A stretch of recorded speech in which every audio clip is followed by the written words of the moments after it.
iman edenler cümme saati cümme namazına telesin. Bu ayetin hükmünü ortadan kaldıracak bir tane ne hadis var ne de ayet var. Ne de bir tane sahabeden sahih bir rivayet vardır. İnsanların sakız kimi dilimizde dönüp dolandı. Cümme namazı mescide farz oldu. Allah Resulü orada kılmadı. Ya Allah seni bildiği için bilesin.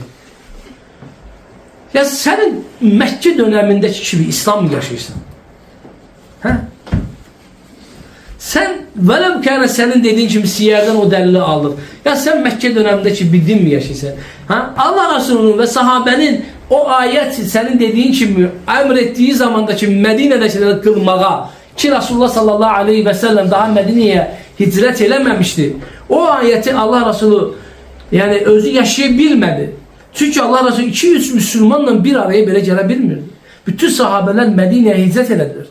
Eləysə sənə deyirəm, ey səmimi iddialar eləyib də həqiqətdə isə səmimi olmayan müsəlman. Eğer sen cümə namazını ve İslam'ın şiarlarını 5 şərtini açıktan yaşayabilmirsənsə də senin yaşayabilen yere hicret eləmək farzdır, vacibdir. Senin burada ailenden ve ticaretinden dolayı yaşaman ittifak-ul ulema haramdır ve sen fasik bir adamsın. Al sana dinimizin kuralı.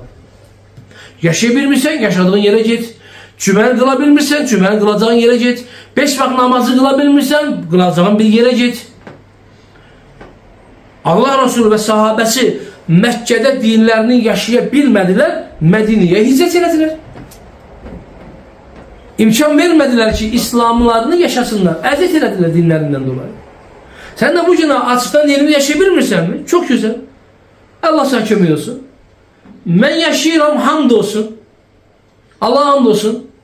Sen yaşayabilmişsen kardeş, yol göstermiştir sana. Yol sana göstermiştir. Buyur. Çıkmana o vaxtki kimi, Mekke döneminde kimi. Çıkmana da engel yoktur. Ha? O vaxtı hicret etmek de gizlindən hicret edirdiler. Gizlindən qaçıb çıxıb gedirdiler. Ki Resulullah sallallahu aleyhi ve sellem ki gizlindən hicret elədi. Bir tane Ömer kimi sahabe ve bazı sahabeler açıktan hicret elədilər. Madem budur sen niyeti, bugün açıktan bilet al.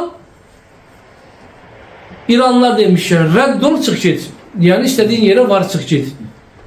İndi kimisine belə anlasın, kimisi belə anlasın. Yani bəzilərinə həqiqi anlamda, bəzilərinə məcazi anlamda. Çık git, dinini yaşa, səmimisən sən. Vallahi sen səmimi deyilsən. Sen Allah'tan korkursansa da dinini yaşa.